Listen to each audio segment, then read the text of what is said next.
정부에서 나오는 그 평균 임금이 정해지는데 그 임금보다 낮은 경우에는 그걸 소명해야 되는 그런 부분이 있습니다. 그래서 그 부분, 그리고 급여소득자 중에 교통급여 부분은 평균 1년치를 기준으로 하는데 사실은 1개월이라도 앞에서 언급했는데 필요한 경우에는 그 소득증명을 가지고 개인회생을 신청할 수 있다.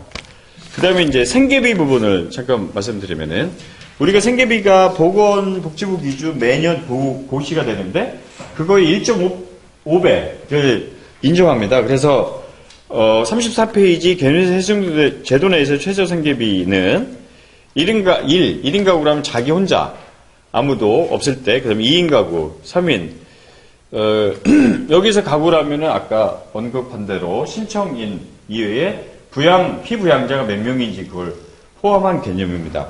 그래서 소득에서 최저생계비를 뺀 나머지 금액이 그거를 가용소득이라고 하는데 그 가용소득을 월별로 변제하는 관계로 변제 계획을 짜게 되는 거죠. 기본 원칙이.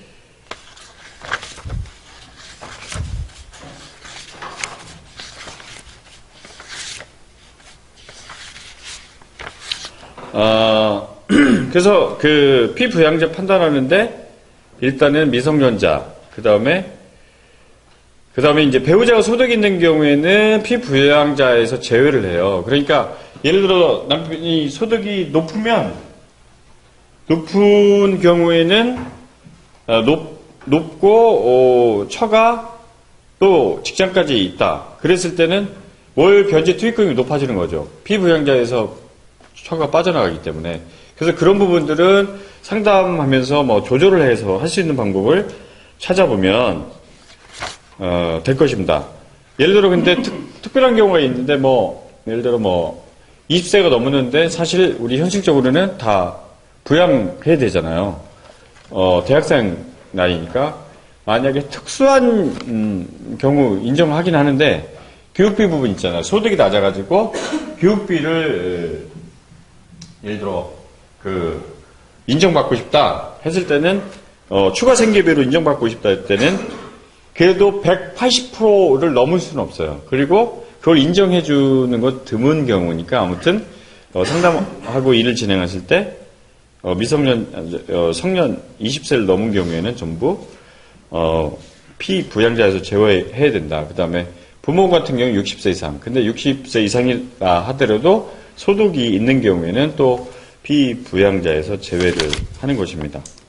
그리고 36페이지 보면은 그래서 월 가용소득이라는 개념은 월 평균 수입, 실수령액이죠. 이 실수령액이라는 거는 실제 직장 다니게 되면은 통장에 꽂히는 돈이죠. 예를 들어 사대보험 이런 다 공제하고 들어오니까 그 돈에다가 지금 앞에서 언급한 생계비를 공제한 그 금액이 이제 가용소득이 됩니다. 그 금원을 가지고 이제 변제하게 되는데 언급한 대로 외부회생위원이 필요적으로 선임이 돼요. 그래서 외부회생위원의 급여는 법원에서 지급하지 아니하고 채무자가 하게 됩니다. 그래서 아까 언급했던 대로 신청할 때 예납금을 낸다고 했죠. 15만 원 내고 1회 신청하고 인가 전에 15만 원 예납비로 내는데 이 인가 이후에 그 외부회생위원회 보수는 1에서 5%인데 기본적으로 1%예요. 그래서 그 내용은 187, 188페이지에 잘 설명되어 있습니다. 그거 한번 보시면은 됩니다. 그래서 이게 그래서 복잡해졌죠. 복잡하잖아요, 지금.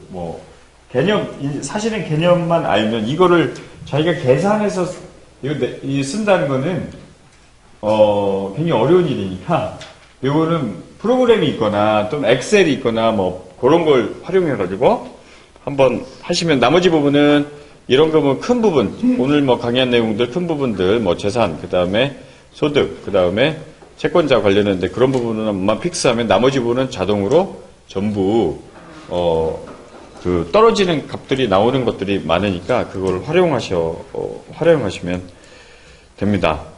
그리고 그 다음에 변제 기간 중요한데 이 개념도 중요한데 예를 들어 원금하고 이자가 있는데 원금 변제의 원칙입니다.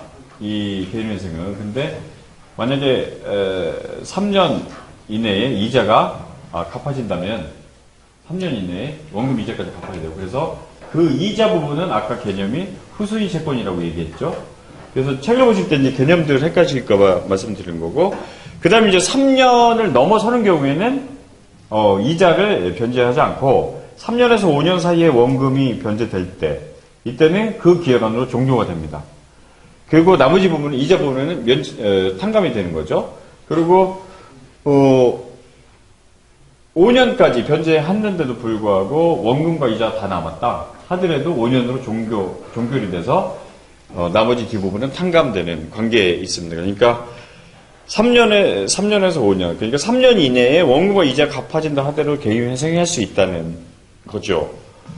그래서 변제 기간 부분이고요. 그 다음에 이제 이 절차 개인회생을 하게 되면은 그분들이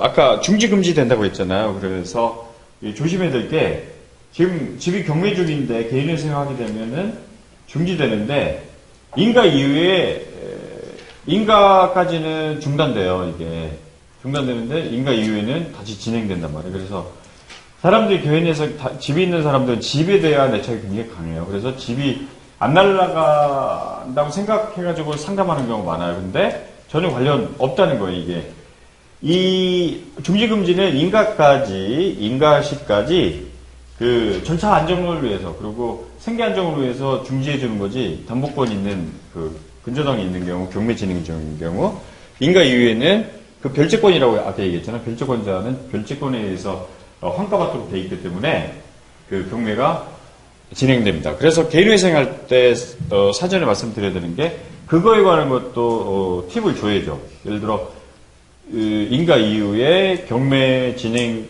단계를 보면 언제까지 낙찰될 가능성이 다 보이잖아요. 어느 정도? 그러면 그때까지 예를 들어 주거 대책을 세울 수 있도록 조언을 해줘야 됩니다. 그거 보장이 되지 않습니다. 절대. 그리고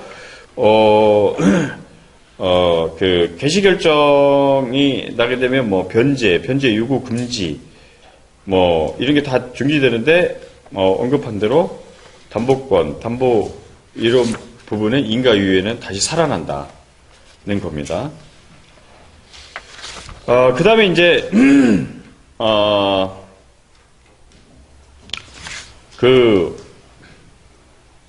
개인회생 또는 파산했을 때 예를 들어 그 진행 중에 기기 변경하라고 해요.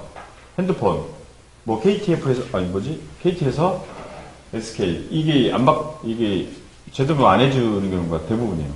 근데 그런 것도 얘기해 줄 필요가 있어요. 예를 들어 개인회생 파산하면 면책이 되면 전부 다 금융상 또는 뭐 통신 뭐 이런 것이 다 회복되는 줄 알았는데 그거는 별개의 문제잖아요.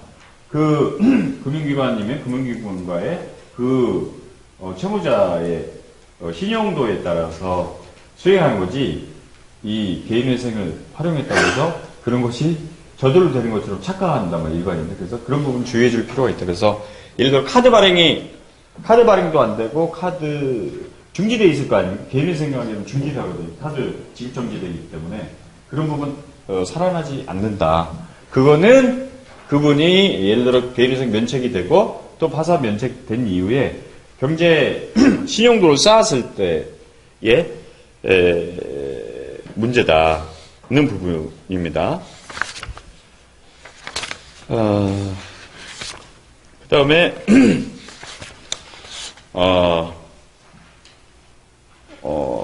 면책 제외 중에 사실상 면책 제외 채권 중에 개인회생 채권자 목록에 기대지 않은 거, 이거 언제까지 인가 전까지는 가능하니까 빠뜨리지 않도록 주의해야 된다. 그리고 거고 그 다음에 정상 이제 월 변제 금액을 이제 투입을 하잖아요. 이게 인가 이후에 투입하는 게 아니고 인가 전에 90일 이내 날짜 3개월 이내 날짜를 정해서 3개월 정도에 투입을 해요. 월 투입을. 그래서 근데 이제 진행 중에 연체하는 이거를 납부 못하는 경우가 있어요. 2개월, 3개월 못하는 경우는 어차피 좀 어려우니까. 근데 그런 경우에 바로 대뇌생 절차가 폐지되는 건 아니에요. 늦어지는 경우 회생위원한테 전화를 해놔. 우리가 뭐 그거 가지고 고민하면 전화를 해놔서 일단은 폐지하지 않도록. 그래서 1년간 연체하고 있다가 회생위원이 관리하기도 쉽지 않을 거 아니에요. 모르지 누가 내는지. 물론 이제 확인을 하겠지만 뭐 폐지하고 이런 부분이 또 신청한 부분, 신청자의 권리이기 때문에. 그래서 최근에 1년 동안 납부하지 않은 분 일시불로 납부한 경우도 있거든요. 그러니까 그런 부분도 한번 생각해 놓으실 필요가 있습니다.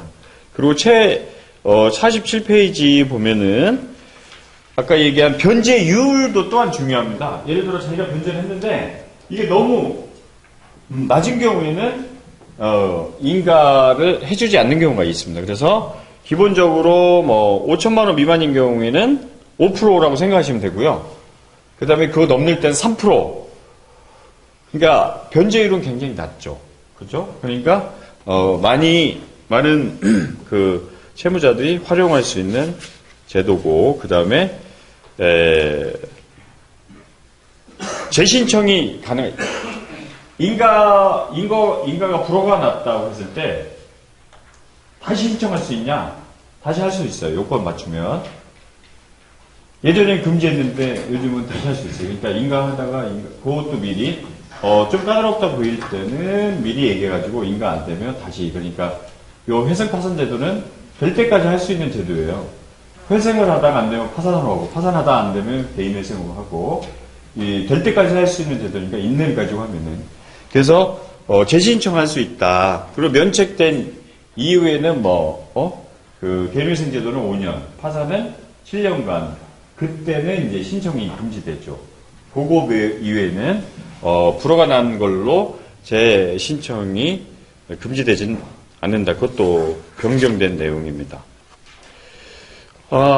아무튼 그 짧은 시간에 아마 오늘의 강의 목적은 상담한 이후에 이분이 어떤 제도를 선택하고 그 제도에 의해서 이분에게 어떤 서류를 요청해서 일을 수행할 수 있는 그 범위 내고, 실무적인 거는 책을 보면서 이렇게 해나가시면, 또 모르는 내용은 또 질문해 주시면 나 추후에 말씀하시면 답을 하도록 하겠습니다. 오늘 이제 연수가 마무리돼가는 과정에서도 이렇게 시간을 내가지고 그 학구열에 불타는 건지 계엄열에 불타는 건지 아무튼 고생하셨고요.